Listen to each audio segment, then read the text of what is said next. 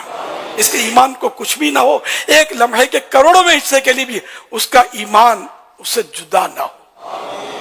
اور جو نقصان پہنچا رہے ہیں اور مخالفتیں کر رہے ہیں بغیر شرعی دلائل کے، اللہ پاک ان کو بھی ہدایت دے. ہم ان کا بھی بھلا چاہتے ہیں کہ یہ اس عظیم گناہ سے باز رہیں.